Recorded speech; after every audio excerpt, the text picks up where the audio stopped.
کی طرف سے جو ہے وہ کی جاتی رہی ہے. اب مجھے کل کے مظاہرے کے متعلق کوئی تفصیلات کا علم تو نہیں ہے، لیکن یقیناً اگر کوئی ایسی حرکت ہوئی ہے تو وہ گھٹیا پن جو ہے وہ PTI کے وہاں کے جو ان کے حامی موجود ہیں ان کی طرف سے یہ حرکت کی گئی. یہ بالکل بے بنیاد ہے اور اس قسم کی گھٹیا گفتگو اور گھٹیا ذرائع جو ہیں وہ ہر ایسے موقع کے اوپر اس قسم کی جو ہے وہ کوئی نہ کوئی خبر دیتے رہتے ہیں جن میں کبھی صداقت نہیں ہوتی. سپریم کورٹ میں ڈینیل پرل قتل کیس کی سماعت کے دوران فاروق نائک نے دلائل دیتے ہوئے کہا کہ عمر شیخ نے عدالت میں اعتراف جرم کیا. جسٹس قاضی امین نے ریمارکس دیے جرم ریکارڈ سے ثابت کریں، کسی رومانوی افسانے کی بنیاد پر قتل کیسز کے فیصلے نہیں ہوتے. اسی پر مزید ڈیٹیلز لیں گے سہرش خان سے. سہرش ڈیٹیلز دیجیے گا. جی بالکل، سپریم کورٹ میں ڈینیل پرل قتل کیس کی سماعت ہوئی. دوران سماعت جسٹس قاضی امین کا یہ کہنا تھا کہ ملزمان کی بریت کا فیصلہ صرف مقبوضوں پر قدم نہیں قرار دیا جاتا. ان کا کہنا تھا کہ بریت کے فیصلے اس لیے بھی قدم ہوتے ہیں کیونکہ انصاف کا قتل نہ ہو جائے. کہیں یہ بھی کہنا تھا کہ بریت کا فیصلہ خلاف قانون ہو تو ہی قدم ہو سکتا ہے. اور اس کے بعد ان کا یہ کہنا تھا کہ مرکزی ملزم عمر شیخ نے کس کو دیکھا اور کس کو پہچانا، جس کے اوپر سندھ حکومت کے وکیل پیش ہوئے. ان کا کہنا تھا کہ شناخت پیڈ میں ٹیکسی ڈرائیور نے عمر شیخ کو پہچانا، اور جس پر جسٹس قاضی امین کا کہنا تھا کہ حکومتی کیس کی بنیاد بھی ٹیکسی ڈرائیور کا بیان ہے. ان کا یہ بھی کہنا تھا کہ ڈینیل پرل کی تو لاش بھی نہیں ملی تھی، ٹیکسی ڈرائیور نے اس کو کس طرح پہچانا، جس کے اوپر وکیل فاروق نائک کا جواب تھا کہ ٹیکسی ڈرائیور نے تصاویر دیکھ کر ڈینیل پرل کو پہچانا تھا. ان کی بنیاد پر اپنا بیان دیا، جس کے اوپر جسٹس قاضی امین نے ان کو مخاطب کرتے ہوئے کہا کہ سازش، تاوان اور دیگر تمام الزامات میں ملزمان بری ہوئے لگتا ہے. صرف اغوا کے جرم میں ہائی کورٹ نے سزا دے کر مجھے تمام کی. ان کا کہنا تھا کہ ڈینیل پرل کے اہل خانہ کے ساتھ ہمدردی ہے لیکن فیصلہ قانون کے مطابق ہی ہوگا. جس کے بعد فاروق نائک کا یہ بھی کہنا تھا کہ مقدمے میں کل 23 گواہ ہیں. مقدمے کے ایک گواہ نے راولپنڈی کے ایک ہوٹل کے اندر رہنے پر اور عمر شیخ کی ملاقات کے بارے میں بھی کہنا تھا کہ صحیح، بہت شکریہ سہرش خان اپڈیٹ کرنے کے لیے. احتساب عدالت میں ہوٹل کو مبینہ طور پر شراب کا غیر قانونی لائسنس جاری کرنے کے ملزم سابق DG ایکسائز کے مزید جسمانی ریمانڈ پر محفوظ کر دیا گیا. مزید جانیں گے نبیل نقوی سے. جی نبیل. ہاں جی، غیر بالکل مبینہ طور پر شراب لائسنس اجرا سے متعلق کیس کی سماعت ہوئی. احتساب عدالت نے سابق DG اکرم اشرف گوندل کے مزید جسمانی ریمانڈ پر جو فیصلہ محفوظ کر لیا. احتساب عدالت کے جج امجد نذیر چودھری کی جانب سے فیصلہ محفوظ کیا گیا، جبکہ نیب کی جانب سے ملزم اکرم اشرف گوندل میں مزید 15 روزہ جسمانی ریمانڈ کی استدعا کی گئی تھی. جبکہ نیب پروسیکیوٹر کی جانب سے یہ موقع اپنایا گیا تھا کہ ملزم سے ابھی تفتیش کرنا باقی ہے. نیب پروسیکیوٹر کی جانب سے یہ بھی کہا گیا کہ ملزم سے FBR کا ریکارڈ منگوایا ہے، جبکہ ملزم کے وکیل کی جانب سے مزید جسمانی ریمانڈ کی جو تھی وہ مخالفت کی جا رہی تھی. ملزم کے وکیل نے کہنا تھا کہ ملزم مسلسل انکوائری میں شامل ہوتا رہا ہے، جبکہ ملزم کے وکیل کو یہ بھی کہنا تھا کہ ملزم کا کنڈکٹ ایسا نہیں ہے کہ اسے جسمانی ریمانڈ پر جو نیب کی. صحیح، بہت شکریہ نبیل نقوی اپڈیٹ کرنے کے لیے. اور اب آپ کو بتائیں وزیر اعظم عمران خان پشاور کے دورے پر پہنچ گئے ہیں.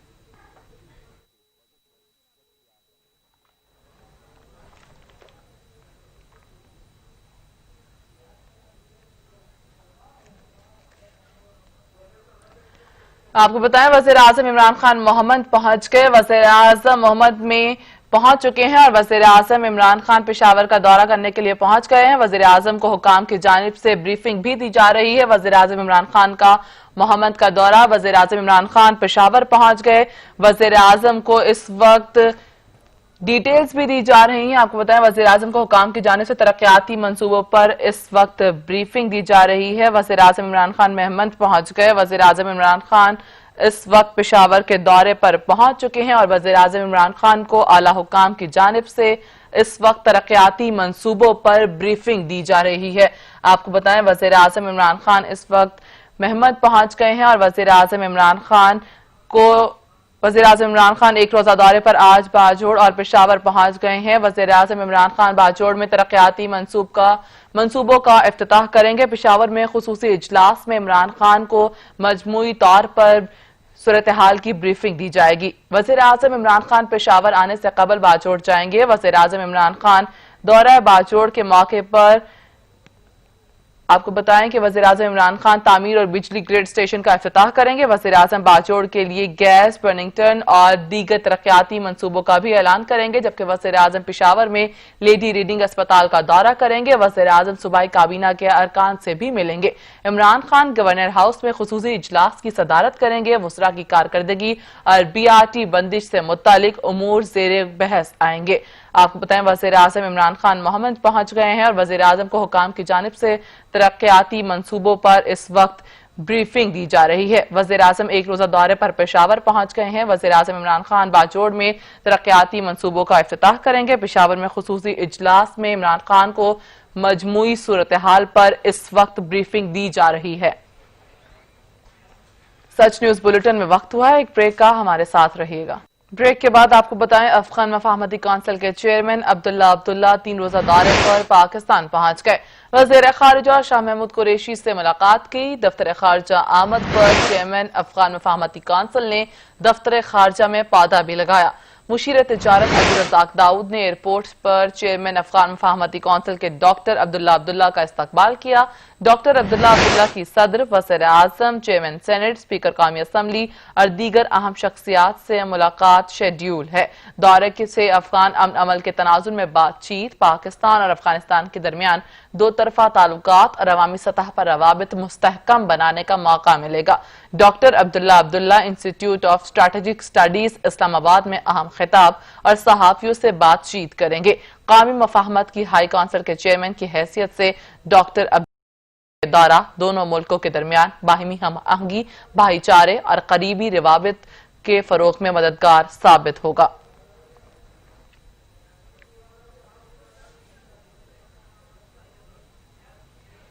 پائیدار افغان امن عمل اور پاک افغان تعلقات مزید مستحکم کرنے کے لیے افغان مفاہمتی کونسل کے چیئرمین عبداللہ پاکستان کا 3 روزہ دورہ کر رہے ہیں۔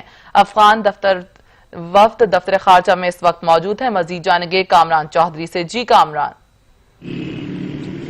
جی بالکل، افغانستان کے مفاہمتی کونسل کے چیئرمین ڈاکٹر عبداللہ جو ہے وہ پاکستان پہنچ چکے ہیں۔ صبح تقریباً 10:15 بجے نور خان ایئر بیس پر ان کا جو ہے وہ مشیر تجارت عبدالرزاق داؤد کی جانب سے استقبال کیا گیا۔ نور خان ایئر بیس پر ہی جو ہے وہ مشیر تجارت عبدالرزاق داؤد سے ملاقات بھی ہوئی۔ اس کے بعد جو ہے وہ مفاہمتی کونسل کے چیئرمین جو ہیں وہ دفتر خارجہ پہنچ چکے ہیں۔ اب سے کچھ دیر قبل جب وہ یہاں پہ پہنچے تو وزیر خارجہ شاہ محمود قریشی نے جو ہے وہ ان کا استقبال کیا اور وہاں پہ جو ہے وہ دفتر خارجہ میں ایک پودا بھی لگایا گیا یادگار کے طور پر۔ اس کے علاوہ وزیر خارجہ شاہ محمود قریشی سے ملاقات بھی کی ہے۔ اس کے علاوہ میں یہ بھی بتاتا چلوں کہ افغانستان میں مفاہمتی کونسل کے جو چیئرمین ہیں ان کا یہ پاکستان کا پہلا دورہ ہے اور اس دورے میں جو ہے وہ پاکستان کی اعلیٰ قیادت جو ہے وہ اس سے ملاقاتیں بھی طے ہیں۔ وزیر اعظم عمران خان، صدر مملکت ڈاکٹر عارف الوی، اس کے علاوہ chairman senate Sadiq Sanjrani, speaker قومی اسمبلی اسد کیسر کے ساتھ جو ہے وہ ملاقاتیں ہوں گی الگ الگ سے۔ اس کے علاوہ ہمارے ذرائع بتا رہے ہیں کہ عسکری قیادت سے جو ہے وہ ملاقات بھی شیڈول کی گئی ہے اب ڈاکٹر عبداللہ کی۔ ساتھ میں یہ بھی بتاتا چلوں کہ Pakistan institute of strategic studies سے جو ہے وہ اہم خطاب کا جو ہے وہ شیڈول بھی طے کیا گیا ہے۔ وہاں پہ جو ہے وہ ڈاکٹر عبداللہ کا پاکستان اور افغانستان میں اور خطے میں جو امن و امان کی صورتحال ہے اس حوالے سے اہم خطاب جو ہے وہ بھی طے ہے۔ اس کے ساتھ ساتھ صحافیوں کے اعلیٰ وفد سے جو ہے وہ ملاقات کروائی جائے گی۔ 3 روزہ یہ دورہ ہے۔ آج ڈاکٹر عبداللہ جو ہے وہ پاکستان پہنچے ہیں اور 30 ستمبر کی شام تک جو ہے وہ پاکستان میں جو ہے وہ قیام کریں گے اور اعلیٰ قیادت سے ملاقاتیں کریں گے۔ جی صحیح، بہت شکریہ کامران چودھری اپڈیٹ کرنے کے لیے۔ کراچی سمیت سندھ میں بھی تدریسی عمل کے دوسرے اور تیسرے مرحلے کا آغاز ہو گیا۔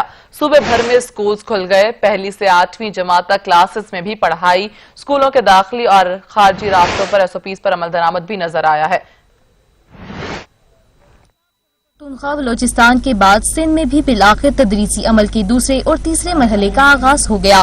کراچی میں بھی 7 ماہ بعد سرکاری اور پرائیویٹ سکولوں میں باقاعدہ کلاسز شروع ہوئیں۔ 1 سے 8ویں جماعت تک کے بچے ماسک لگا کر خوشی خوشی سکول پہنچے۔ سکولوں کے باہر اور اندر SOPs پر عمل درآمد بھی نظر آیا۔ میرپور خاص، حیدرآباد، سکھر، نواب شاہ، لاڑکانہ سمیت سندھ کے مختلف شہروں میں تعلیمی سرگرمیوں کا آغاز ہوا۔ کورونا سے بچاؤ کے لیے سندھ حکومت کی جانب سے SOPs پر عمل درآمد لازمی قرار دیا گیا ہے۔ صوبائی وزیر تعلیم سعید غنی کا کہنا ہے کہ SOPs پر سختی سے عمل درآمد کرایا جائے گا، تاہم بچوں کو سکول بھیجنا یا نہ بھیجنا والدین کی مرضی ہے۔ کچھ اداروں کو 1 اکتوبر سے تدریسی عمل کی اجازت ہے۔ پہلے مرحلے میں 15 ستمبر کو یونیورسٹی، میٹرک اور انٹرمیڈیٹ کے طالب علموں کو بلایا گیا تھا۔ آپ کو بتائیں کہ وزیر اعظم عمران خان پشاور میں تقریب سے خطاب کر رہے ہیں. آپ کو اپنی حکومت کی پالیسی بتانا چاہتا ہوں. جو بھی کوئی حکومت ہوتی ہے اس کا کوئی نظریہ ہوتا ہے اور وہ نظریہ اس کا روڈ میپ ہوتا ہے, یعنی نظریہ بتاتا ہے کہ وہ حکومت کس طرف جا رہی ہے. تو میں پہلے دن سے آپ کو بتا رہا ہوں کہ میرا نظریہ وہ ہے جو مدینہ کی ریاست جس اصولوں پہ کھڑی ہوئی تھی وہ ہے ہمارا نظریہ. جو ہمارے نبی صلی اللہ علیہ وسلم نے پہلی ایک اسلام کی ریاست بنائی تھی وہ ایک نظریے پہ بنی تھی. وہ نظریہ کیا ہے؟ وہ نظریہ یہ ہے کہ ایک ریاست کی ذمہ داری ہوتی ہے کہ وہ اپنے کمزور طبقے کو اوپر لے کے آئے. وہ کمزور طبقہ خود اوپر نہیں آ سکتا, اس کو مدد کی ضرورت ہوتی ہے. اور ریاست کی سب سے زیادہ ذمہ داری ہوتی ہے کہ اپنے کمزور لوگوں کو, جس طرح دنیا کی تاریخ کی پہلی فلاحی ریاست بنائی گئی مدینہ میں, کبھی دنیا میں کوئی سوچ نہیں تھی فلاحی ریاست کی. مدینہ کی ریاست میں انہوں نے ذمہ داری لی بیووں, یتیموں, معذوروں, بوڑھوں کو, غریبوں کو. اور دنیا کی تاریخ میں اس طرح کا انقلاب آیا ہی نہیں کہ وہ لوگ جن کی کوئی حیثیت ہی نہیں تھی وہ انہوں نے دنیا کی امامت کی کئی سو سال تک. تو یہ ہمارا ملک بھی جو ہمارے علامہ اقبال اور قائد اعظم کی سوچ تھی وہی تھی اسلامی فلاحی ریاست. تو جب یہ آپ میرا نظریہ دیکھتے ہیں تو آپ کو سمجھ آ جاتی ہے کہ ہم کس راستے پر نکل رہے ہیں. ہماری یہ کوشش ہے کہ جو ہمارے کمزور طبقہ ہم اس کو اوپر اٹھائیں. گورنمنٹ کی ساری پالیسیز وہ ہوں کمزور طبقے کو اوپر لانے کے لیے. اور جب آپ کمزور طبقے کی بات کرتے ہیں تو آپ وہ علاقوں کی بات کرتے ہیں جو پیچھے رہ جاتے ہیں. کئی جب ملک میں ترقی ہوتی ہے تو جو ترقی ہونی چاہیے وہ سب کو اوپر اٹھانے کے لیے ہونی چاہیے. یہ نہیں کہ ایک علاقہ اوپر چلا جائے اور باقی ملک پیچھے رہ جائے. لہذا میرا بڑا واضح موقف ہے قبائلی علاقے کے اوپر, بلوچستان پہ. اور کئی ہماری ڈسٹرکٹس ہیں پنجاب میں, مثلا ڈی جی خان, میاں والی, یہ سب پیچھے رہ گئے ہیں. سندھ کے کئی علاقے اندرون سندھ میں پیچھے رہ گئے ہیں. تو لہٰذا جو علاقے سب سے پیچھے رہ گئے ہیں ان میں قبائلی علاقہ سب سے نمایاں ہے. کیونکہ جو سسٹم بنا تھا قبائلی علاقے کا, قبائلی علاقہ کا اسپیشل سٹیٹس تھا. پاکستان کے صرف 44 قانون قبائلی علاقوں میں لاگو تھے. تو قبائلی علاقے کی کسی نے, کیونکہ قبائلی علاقے کی ووٹ سے تو کوئی اقتدار میں نہیں آتا تھا, نہ سینٹر میں اور نہ تب نارتھ ویسٹ فرنٹیئر پروونس تھا, اب صوبہ پختونخوا. اس میں تو اس کو قبائلی علاقے کی ووٹ کی ضرورت نہیں تھی. تو جس طرح سندھ کے اندر جو پارٹی اندرون سندھ سے آتی ہے وہ کراچی کے لیے کچھ نہیں کرتی. تو کراچی کے جو آج کل برے حالات ہیں اس لیے کہ جو پارٹی ووٹ لے کے آتی ہے وہ تو اندرون سندھ سے لے کے آتی ہے, تو ان کے لیے ڈیولپمنٹ کرتی ہے. اس سے پہلے یہ جو پنجاب کے اندر نون لیگ کا گڑھ سینٹرل پنجاب تھا اور لاہور اصل میں گڑھ تھا, تو وہ ڈیولپمنٹ ایک ہی جگہ پہ لے جاتی تھی, باقی علاقے پیچھے رہ جاتے تھے. ہمارا موقف یہ ہے کہ جو علاقے پیچھے رہ گئے ہیں ہم نے سب سے زیادہ ان کے اوپر توجہ دینی ہے. اور میں جب آپ کو یہ کہتا ہوں کہ انشاءاللہ, محمود خان بات ٹھیک کہتے ہیں کہ جب انشاءاللہ ہم بات کرتے ہیں قبائلی علاقے کی, ہماری پوری کوشش ہے کہ ہم زیادہ سے زیادہ فنڈز قبائلی علاقے کے اوپر خرچ کریں. مجھے تھوڑا سا افسوس بھی ہوتا ہے کہ حالانکہ ہمارے صوبوں نے یہ وعدہ بھی کیا تھا ہمارے آنے سے پہلے کہ 3% وہ اپنے NFC ایوارڈ سارے صوبے دیں گے قبائلی علاقے کو، لیکن ہم نے جب ہمیں حکومت ملی تو وہ صوبے تیار نہیں ہیں اپنے وہ فنڈ دینے کے لیے جو انہوں نے وعدہ کیا ہوا تھا۔ میں ان کو یاد کراتا ہوں کہ ہمارے دین کے اندر، قرآن کے اندر یہ بڑا واضح لکھا ہوا ہے کہ اپنے وعدوں کو پورا کرو۔ مسلمان اپنے وعدے پہ کھڑا ہوتا ہے، اور انشاءاللہ میری پوری کوشش ہے کہ ان سارے صوبوں سے جو باقی صوبے ہیں، پختونخوا نے تو اپنا شیئر دے دیا، لیکن باقی صوبے کہتے ہیں جی آگے ہی بڑے برے حالات ہیں، آگے ہمیں پیسہ نہیں پورا مل رہا، کیونکہ ملک کے تو آپ سب جانتے ہیں کہ پچھلے 2 سال سے حالات برے ہیں، ٹھیک ہونے والے تھے، پھر کرونا آ گئی، کرونا کی وجہ سے ہمارے پیسہ کم اکٹھا ہوا، لیکن میں پوری کوشش کروں گا انشاءاللہ کہ پختون جو ہمارا انضمام ہوئے علاقے ہیں، پرانا قبائلی علاقہ، میری پوری کوشش ہے کہ آپ کو ہم جو فنڈز، باقی اگر علاقوں کو فنڈز نہیں بھی ملتے، کم از کم قبائلی علاقے اور بلوچستان کو پورے فنڈز ملنے چاہیے۔ جو محمود خان آپ نے بات کی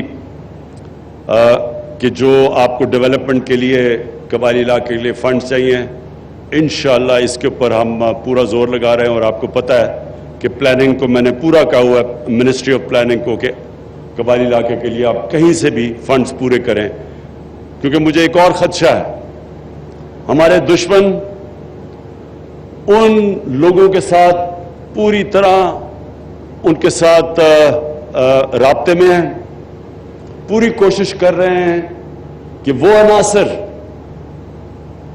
جو نہیں چاہتے یہ انضمام قبائلی علاقے کا اور پختونخوا کا، وہ پوری کوشش کریں گے کہ کوئی نہ کوئی انتشار پھیلایا جائے۔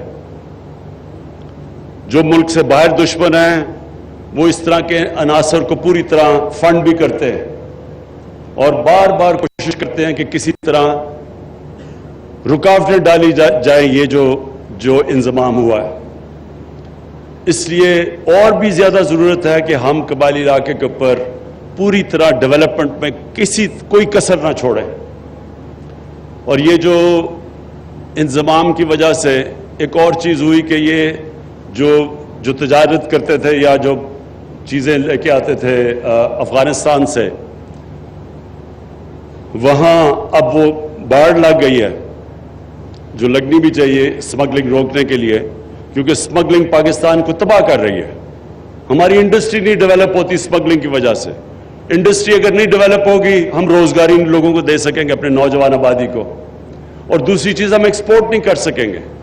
اگر ایکسپورٹ نہیں کر سکیں گے پاکستان کبھی بھی یہ قرضوں کی دلدل سے نہیں نکل سکتا، تو اس کے لیے ہمیں اسمگلنگ تو روکنی ہے۔ لیکن وہ لوگ جو وہاں پہلے تو بارڈر تھا ہی نہیں، ان کے لیے بارڈر مارکیٹس کھولنی شروع کرنے لگے ہیں۔ پوری ہماری تیاری ہو رہی ہے کہ بارڈر مارکیٹس کھلیں تاکہ وہاں جو لوگ جو تجارت کرتے تھے افغانستان سے ان کے لیے موقع فراہم ہو روزگار کے۔ اور ایک اور بڑی خوشخبری ہے کہ افغانستان میں جو اب امن کی طرف ڈائلاگ شروع ہو گیا ہے طالبان کا اور افغان گورنمنٹ کا، ہم سب دعا کرتے ہیں کہ یہ کامیاب ہو جائے۔ ادھر بھی ہمیں خوف ہے کہ ایسے عناصر بیٹھے ہوئے ہیں، ایسے ملک جو نہیں چاہتے کہ یہ امن ہو افغانستان میں، اور ہم سب دعا کرتے ہیں کہ اگر افغانستان میں امن ہو جائے تو یہ سارا قبائلی علاقہ، اس سب میں ایک بہت بڑی تبدیلی آ جائے گی، کیونکہ تجارت شروع ہو جائے گی، یہاں سے سینٹرل ایشیا تک موقع ملے گا تجارت کرنے کا، تو وہ خوشحالی آئے گی جو ابھی تک بدقسمتی سے جب سے پاکستان بنا ہے قبائلی علاقے میں وہ خوشحالی نہیں آئی۔ اور اب انشاءاللہ اگر یہ جس طرف جا رہا ہے امن کا بات چیت، اور انشاءاللہ اگر یہ آگے بڑھتی ہے تو سارا قبائلی علاقہ سب میں بہت بڑی تبدیلی آئے گی تجارت کی وجہ سے۔ میں آخر میں محمود خان آپ کو پوری